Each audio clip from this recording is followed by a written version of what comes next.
Attention, mga Filipino senior citizen, 91 billion pesos dapat itong ibigay sa mga senior citizen. Lahat ng yan ating pag-uusapan.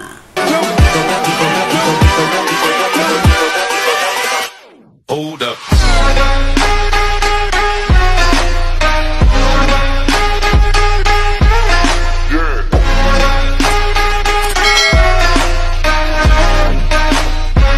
Hello mga ka-vlogs! Welcome dito sa aking YouTube channel. Magandang araw po sa lahat ng ating mga manonood. Saan po kayong dako sa mundo? Kumusta mga ka-vlogs?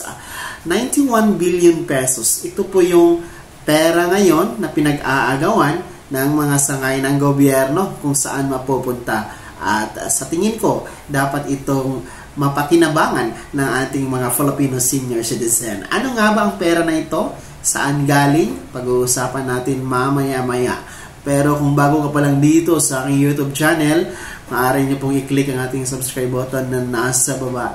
At huwag kaligtaan na i-turn on ang notification bell. Ilagay niyo po sa all para updated kayo sa lahat ng mga videos na i-upload ko.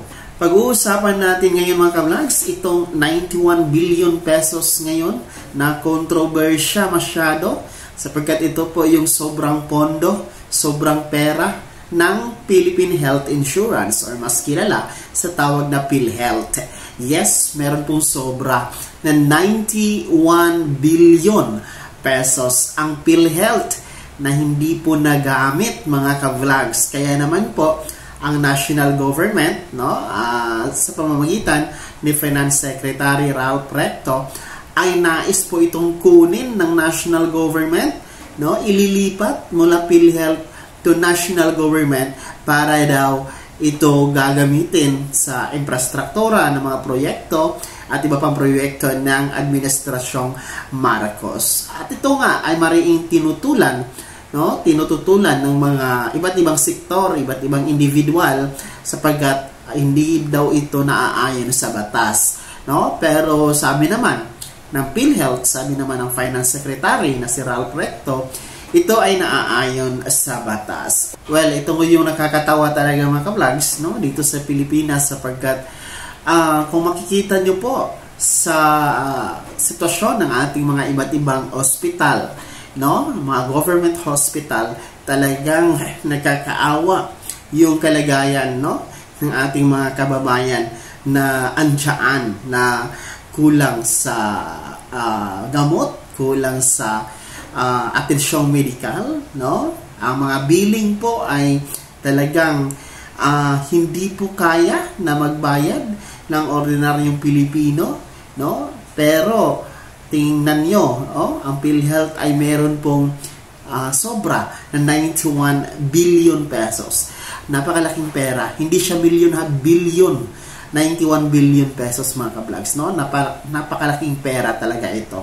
Ang tanong kasi ngayon, bakit may sobra?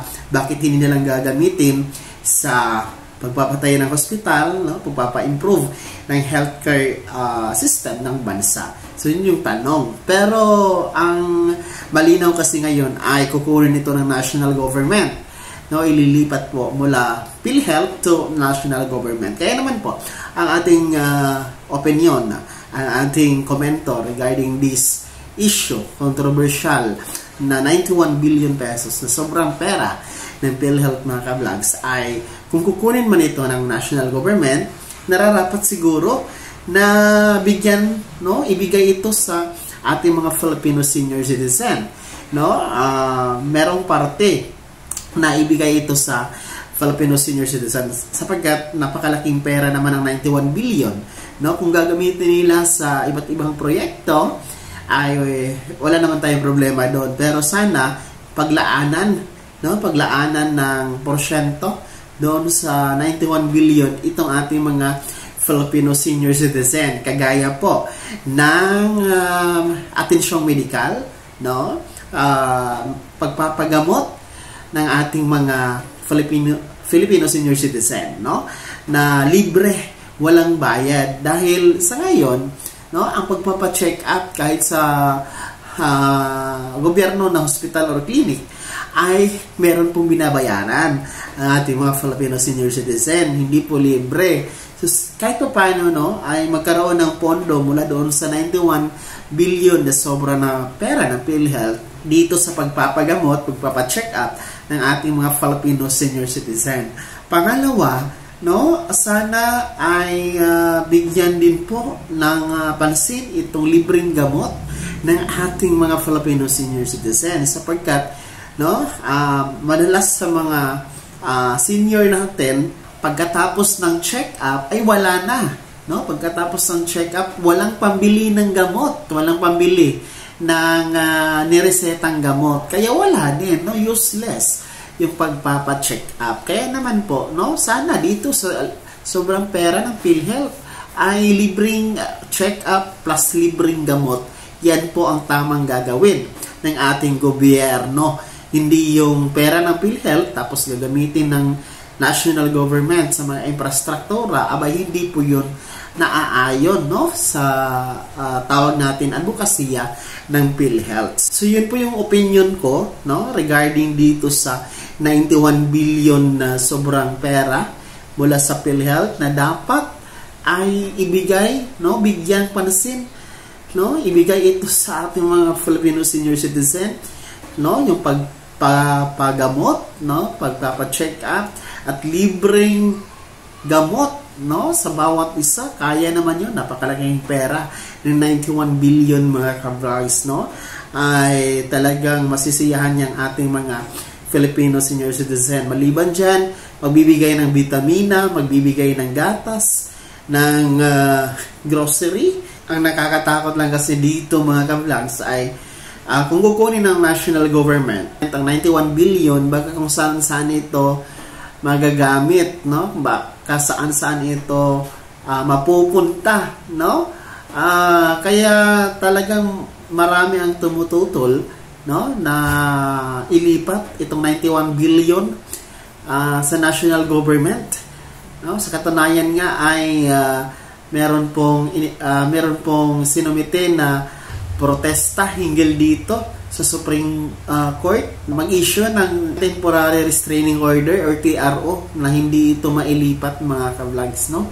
So yun po yung ating kinabahala. Kaya kung sakali man na mailipat nga ito sa national government, no, yun po yung ating komento. Sana ibigay na lang ito sa mga senior citizen, no, ibuhos sa mga benepisyo, ayuda, no, sa ating mga lolo at lola. Kahit pa paano, meron pa rin connection, no, sa health program ng ating bansa, mga ka-vlogs. Libreng pagpapagamot, libreng gamot, libreng vitamina, at yung sobra, gawin na lang ayuda para sa ating mga lolo at lola.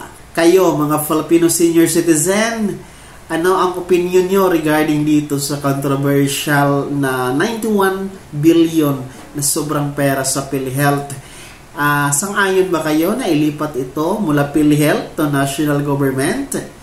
Number 2, ay sang-ayon ba kayo na ito ay ilalaan, ibibigay sa pagpapagamot, libreng gamot at ayuda ninyo na mga senior citizen? Agree ba kayo doon? Ay comment nyo po sa comment section na nasa baba. Bago ako matapos sa video na to, kung nais na pong sumuporta sa aking YouTube channel, maaari niyo pong i-click ang ating super text button na nasa baba. At sa mga gustong maging miyembro, andyan po ang ating join button. Mamili kayo ng mga perks dyan mga ka-vlogs. Sana'y naging gabay ang video na to kahit paano na pag-uusapan natin ang mga mahalagang bagay-bagay na may kinalaman sa ating benepisyo at kapakanan bilang mga Filipino senior citizen. Kung hindi ka pa nakasubscribe dito sa aking YouTube channel, maaari nyo nang i-click ang ating subscribe button na nasa baba, o yung kalimutan na pindutin ang notification bell. Ilagay nyo po sa all para updated kayo sa lahat ng mga videos na i-upload ko. Maaari nyo din i-like ang video na to, at kung may error ka pang mga katanungan, maaari nyo i-komento sa comment section na nasa baba. At paki-follow na din po ang aking official Facebook page na nasa screen nyo. Muli po, ako si Daniel Timpawa na nagsasabing dito sa aking YouTube channel, Pawang Katotohanan, at lahat totoo lamang.